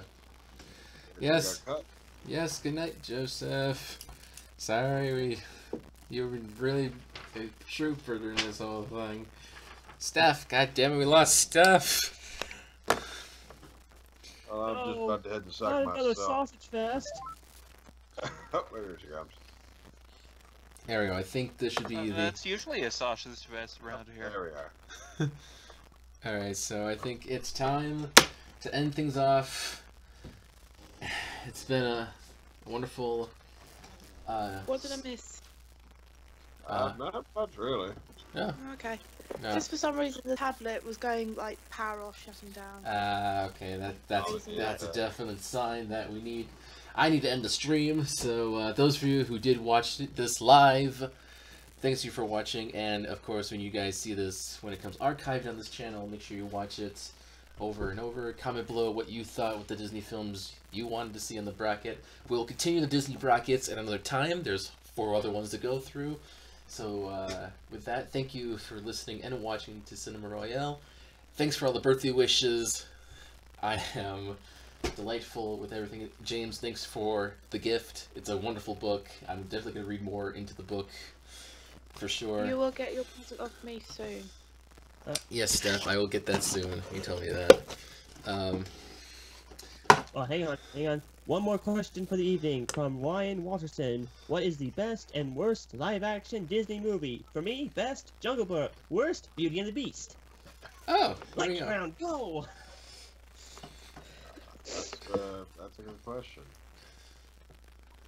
On my experience, I haven't really seen them, so I wouldn't know which was the best, but going by the soundtrack and Emma Watson being so auto-tuned that it's obvious in places, Beauty and the Beast. Mm-hmm. Sorry, James. That's for the worst. Well, let's see. I'm anxiously. I guess this is a so far because after everyone's complaints about that, I'm actually anxious to see how well Will Smith replaces Robin Williams as a genie. Oh, Aladdin, yeah. Well, we were both popular in the '90s, you know. So Hey, note. He didn't mean the live action remakes. He meant live action Disney movies. Oh, I see. Okay. He meant live action Disney movies, not the remakes. So, what's the best and worst live action Disney movies? Oh, no, still. Okay. Right off the bat, for me, it's probably somewhere between Mary Poppins and Bedknobs and Broomsticks for the best. Yeah. For the worst, it's really hard to say because there's so many. There's so many passable films in that particular era. Okay. You know what? I'm gonna go with the worst. The Shaggy Dog with Tim Allen. Oh my god. Oh my god. I remember seeing the trailer for that, like, on the telly. Oy. It's it's everything right down to the freaking preachingness of the message of the movie, which is insulting to the nth degree. I don't like the characters. I don't really see much of a relation between it and the original story. But that's not the problem. Well, if I wanted to relate it to the original story, I would have to go all the way back to The Hound of Seville, written by Felix Salten. Oh, another Bambi connection. It all comes together. Between that and the original film with Tommy Kirk, at least that one had its charm to it. There's something about this that's it's got some bad medicine to it. It's got some bad juju. I don't like it. Oh, sorry. You'll have to swallow that again. What was that? Well, I don't know if this would count as live action, considering it's live action mixed with animation, but it does have Disney characters, so I'm gonna go with Who Framed Roger Rabbit as the best. Uh-huh. Yeah. It was released under Touchstone, which is a Disney property, so it counts. As for the worst, I'm gonna go with the live action Jonathan Taylor Thomas Pinocchio. I don't think that's that wasn't Disney. I thought it was. No. Nope. That's a different company. I was bombarded. I was lied by my childhood this whole time. Actually, I can look that Yes, up. Steph? Yes. Continue. I would have to say one of my favourite live action Disney films would have to be Saving Mr. Banks. Oh yeah. That's a really good one. I can't really think of any worse ones. Oh yeah. Any of the Pirates of the Caribbean sequels, pick one. There you go. 3, there you go. 4. Yeah, 4 would be bad too. Yeah, I mean, I've there's. only seen it Oh, jeez. Cody, don't die! Don't die, Cody! Don't die! I'm trying to say the film is killing me. Oh, jeez. Yeah. Again, another mix of live action with animation. Song of the South is the worst. What? I'm sorry, but I just can't get past that. They hypnotize you with the right fucking cartoons, and then we actually get to the story. It's like, what were they thinking? Were they trying? What was this? That's why they try to hide it this entire time. What's wrong with the story of the movie? Oh boy. Would someone else like to take this one? Nope, you're on your own. Maybe I can help. Thank Basically, Walt Disney originally said that the film is based 12 years after the American Civil War, and by then the black slave trade was demolished. But in this film, you could almost say it accidentally gave a portrayal of happy slaves working for their white masters. Not quite this. Not quite what I got out of it. This was the happiness that you see going along when they're all at home. That was all stuff that they made up as their own lore to entertain themselves because their day job sucked. Yeah, I mean, you know, So- they weren't quite sure whether they didn't quite kind of explain the relationship between Uncle Remus and the family, whether he was a slave or not. But not only was the film controversial then, which is quite surprising for 1940, whatever this film came out. But you know, it was controversial then, and it's so much more controversial now. You know? Yeah. Supposedly, there's mixed reactions to it. I think it's a film that deserves to be revisited and discussed. Yeah. Because of that, it's not a. It doesn't make it a bad movie. If they don't explain the race relations, perhaps that's because when you're a kid watching this, you're not really thinking of it in terms of race relations. You're just supposed to sort of sit back and enjoy what's part of the story, what's being shown, and maybe that doesn't need explaining. So a weird thing here is that you know how like Disney is trying to get people to forget about this film. How come everybody to this day, even kids discovering Disney and discovering the songs and stuff, how come practically everybody on this earth knows the song Zippity Doo Dah? When Disney are trying to make people forget about this film, and yet one of the most memorable things, or the only fact that people know about this film, is the fact that one of the famous songs in there is Zippity Doo Dah. Well, there's a couple reasons that I can explain. Oh, go ahead. First, the song itself, when the film came out, it was nominated and would win the Oscar for Best Original Song.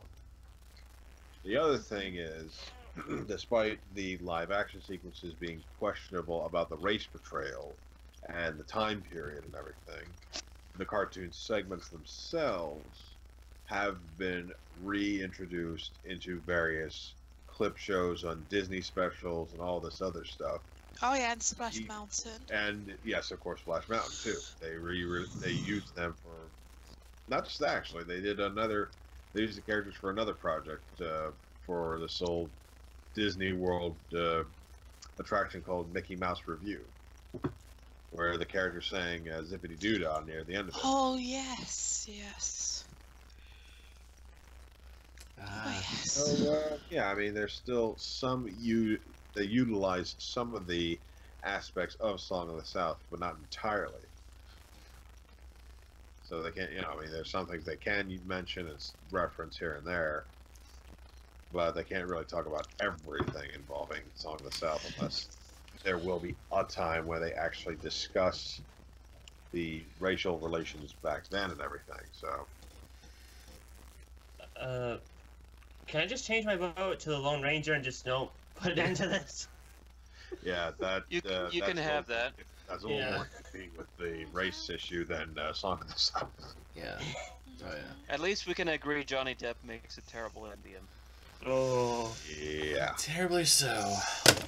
Now, as for me, I have a few choices for best live-action film. For one, it would be the Reluctant Dragon, which was this full-length feature film which had Robert Benchley visit the Disney studios and see how they would make their cartoons and everything. Then also Mary Poppins, of course. Mary Poppins is a classic. Mm-hmm. Return to Oz, a guilty pleasure, a very big classic. And finally... Better than the original movie. Yeah, I honestly would agree with you on that. I honestly think it's better as its own film too. And finally, the first Pirates of the Caribbean film, Curse of the Black Pearl. It was a great way to start. It was a great way to start the franchise. Let me put it that way. If you want to, as an adaptation for one of their Disneyland attractions, it was the one that worked. Oh yeah, it took an idea based on the attraction itself and really expanded it into something more unique to work with. That's script writing wise, I mean. And on a subject of that, as for the worst, Haunted Mansion, which was of course a big disappointment of what it was trying to do, and ultimately. I'm gonna have to go. Okay. All right. 99 staff.